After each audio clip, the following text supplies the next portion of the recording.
And we got Z, and this is One Punch Man season 3. You know, this is his perspective. You know, of the what you call him. He doing it again. Bro, showing the muscles. Gotcha. So the way this episode starts off is probably confusing a lot of the casual viewers, I'm assuming. Because out of nowhere, we kind of just see Dr. Genus talking to Zombie Man. So in season 2, we saw that Zombie Man was tracking down monsters during the invasion. And when he came across Marshall Gorilla, he saw him get defeated by Armored Gorilla, which is the same gorilla guy that we saw in season 1 who, you know, belonged to the House of Evolution. After they were defeated by Saitama, they pretty much turned babyface, or at least Armored Gorilla did for sure, and they opened like a takoyaki stand. So since then, and coming into season 3, Zombie Man has been tracking Armored Gorilla, and it led him to the takoyaki stand. In the manga, which I'm not going to harp on, there is a lot of connective tissue that gets us to this point, but they kind of just cut all that out in this episode and just get straight to the meat of it. So in case you were curious, that's why Zombie Man is here. But the big revelation here is that Zombie Man himself is one of the experiments of the House of Evolution, and he also goes by experimental sample number 66. Apparently, he was the only success of Dr. Genus's immortality project. So that's pretty cool, right? That explains why Zombie Man is Zombie Man. Even though we haven't seen him fight yet, we're just finding out that he is immortal, or at least he would have said that he was if they didn't cut that sequence out of the anime. Now, what does immortal mean? We're gonna see when he eventually fights in this season. Yeah, we're gonna see it. Yeah, y'all gonna see it. Which is, you know, gonna be midway through the season. It's gonna be a pretty great episode, or at least, you know, I hope it is. But Zombie Man's like threatening to kill Dr. Genus. I mean, he's not going to. He's more so, I guess, just angry and just probing him for information, because Zombie Man is like a noir detective. That's like his gimmick. He wants to find out why the House of Evolution was defeated, because this is news to him. And long story short, Dr. Genus says it's Saitama, although he doesn't literally say Saitama. He says it's like a hero, but he was so powerful that, you know, he defeated Cartridge Kabuto, which led to Dr. Genus essentially rethinking his life and have like a soft face turn. But then he also reveals that Saitama had removed his limiter. This is the first time we're hearing about the limiter, and it's one of the most important aspects of One Punch Man, because this is why Saitama is the One Punch Man. He removed his limiter. Essentially, all beings have a limiter on them, but only Saitama has removed it, and that is why he has no limit to his power. I obviously could go way more into this, but it would involve spoilers, but let's just stick to the information that we're getting from this episode. Because if we go back to the House of Evolution episodes, when Saitama fights Carnage Kabuto, he, for the first time, reveals to the characters and the audience his iconic training regimen. And as he said, he wasn't lying. That is how he became as strong as he is. Yes, part of that is supposed to be comical for sure,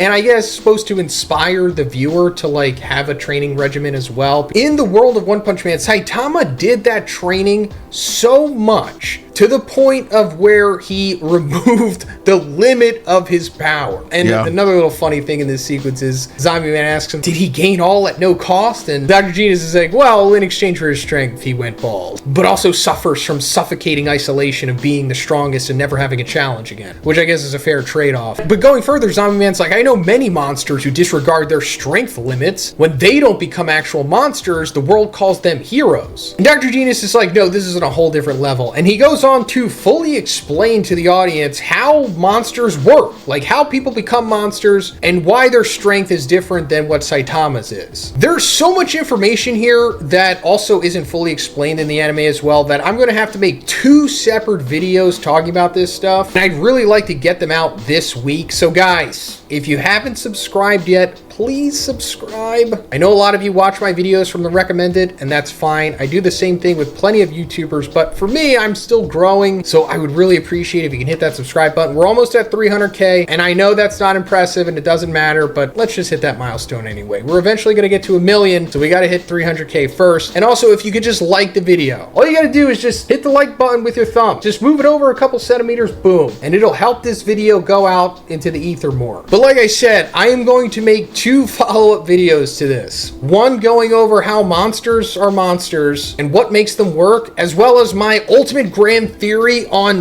why people become monsters, like for real, then I'm also going to make a video about Saitama's power, how the limiter works, and Saitama's path to removing his limiter, which we never fully see in the manga or the anime. You have to like read every single volume and all the bonus chapters, and then you kind of have to piece them together through the timelines to figure out how it happened. I'm also going to go into spoilers later on in that video, showing you how far Saitama's power goes once he like fully shows to the audience what it means to remove your limiter, because we have not even seen him scratch the surface with his power yet. We're not even going to see it in this season. I'm not hyping you up to spoil the series. I'm just saying in case you're interested in that. Also, while this is happening, we're seeing the first big fight of this season, and it's Garo taking on Royal Ripper and Bug God at the same time. Oh, I'm sorry. I mean King the Ripper and Insect God. And it looks good. Maybe I'm delusional, but this looks good to me. But this fight is surprisingly competitive. And I say surprisingly because Royal Ripper and Bug God are demon level monsters, and Garo is essentially dragon at this point. And if he's not dragon, then he is above demon. I'm not going to get into what that means. You can kind of figure it out for yourself. But he, on paper, should be way stronger than them, but they're pretty competitive. And we're seeing that sludge jellyfish, who Garo like smashed in season 2 after he defeated Metal Bat, comes back because, you know, he didn't die from that because of, you know, his sludge-like properties, which is actually pretty impressive for a tiger level, even though that was Hero Hunter Garo. But still, he winds up kidnapping Tario, and that like distracts Garo, and he winds up getting slashed by Royal Ripper. Yeah, that slash was nasty, man.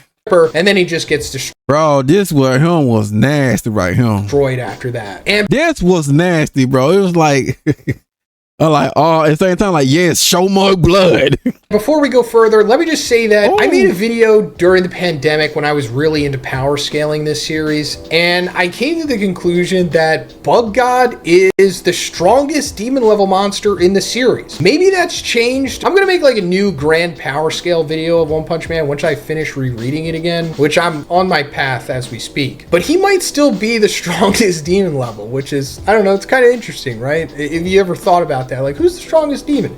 It's probably Bug God. Now, saying who the strongest dragon is, that's a whole different story, and we can't really get into that because, you know, there's plenty of dragons that we're going to be talking about in this video. But anyway, Royal Ripper starts slashing up Garo, like, pretty violently, to the point of where he thinks he accidentally killed him, and that's not what they were supposed to do. Giro said, hey, don't kill him. He's kind of like my pet project. And to be honest, Royal Ripper probably should have just killed him. I mean, I know Bug God stops him, but I just say that because he seriously messed up by even giving Garo the chance of living. And I don't even mean just because revenge or whatever, which obviously Garo will be upset once he wakes up, which we see at the end of the episode. And also, if you watch the intro, you know that he doesn't die from this sequence. But it's just the way that the overall grand power system in this series works, which maybe will be explained in episode 5 probably. But yeah, probably should have just killed Garo here because now you just messed up big time. But anyway, we're cutting over to Saitama's apartment with the gang there, and we have this really funny sequence where Saitama comes back from trying to find Garo. And we saw in the previous episode that he literally did find Garo, you know, through the Dine and Dash thing, but of course he didn't know that it was Garo. He just thought he was some random Dine and Dasher guy. And Bang is like worried this whole time because he thinks that Saitama accidentally killed Garo or whatever. And when he's talking to him, he's like, yeah, I lost my wallet. And Bang, yeah, bro, we lost the wallet, bro.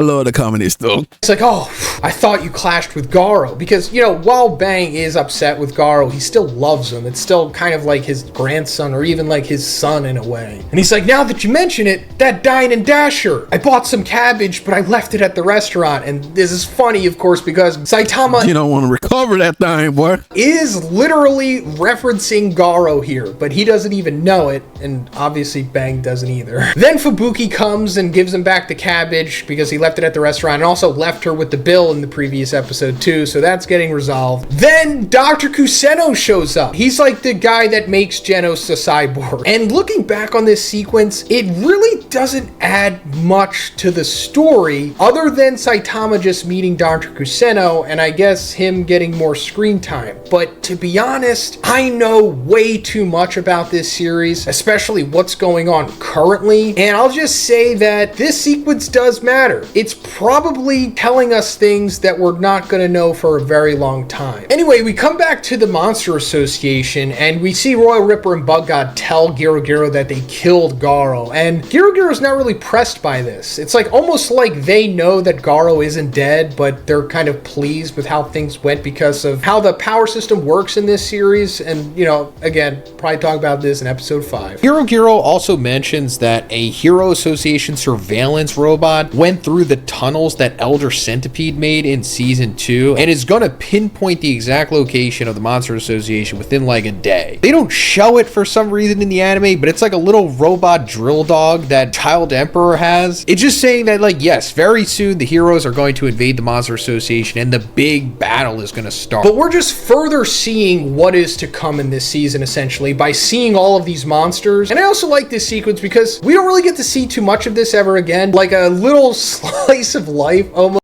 Yeah, Brody, see this right here. Like I said, I thought they were going to cut this out, but they really put this in. So I'm like, I was surprised. I really thought they were going to cut this out right here, man. I really did.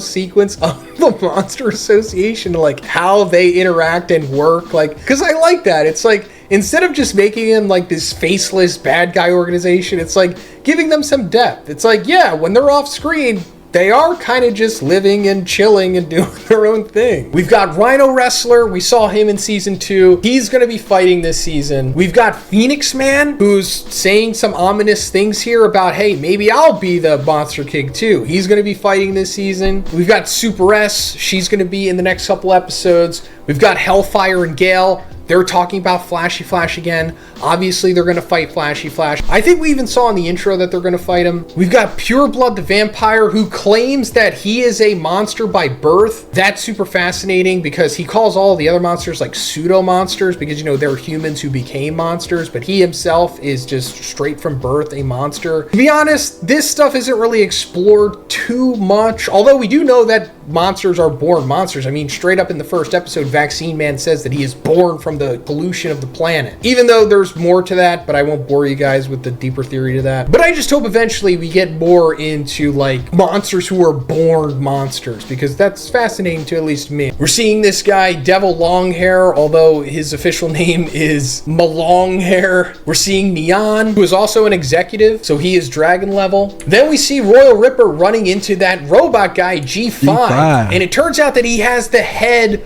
of the Metal Knight robot that got defeated by Orochi. He says that he's gonna like reverse engineer it essentially. So that's pretty interesting. What is his motives? Because G5 isn't a part of the Monster Association. He kind of just showed up out of nowhere in the first episode and was like, hey, can I chill with you guys? Then we see Tario getting put into Waganma's cell. Waganma, of course, we saw in episode 1. He's the whole big reason why the heroes are going into the Monster Association, to save him, because he's the son of one of the biggest donors of the Hero Association. But he's like totally unlikable, of course. But we see that Tario is there as well. So now there's another reason for another person to go infiltrate the Monster Association to save him. But this is also just another reason for Sludge Jellyfish to tell us who the executives of the Monster Association are. These are all the dragon level monsters. We've got Overgrown Rover, Gums, Evil Natural Water, Neon, like we talked about earlier, President Ugly, Homeless Emperor, Black S, or Black Spermatozoan.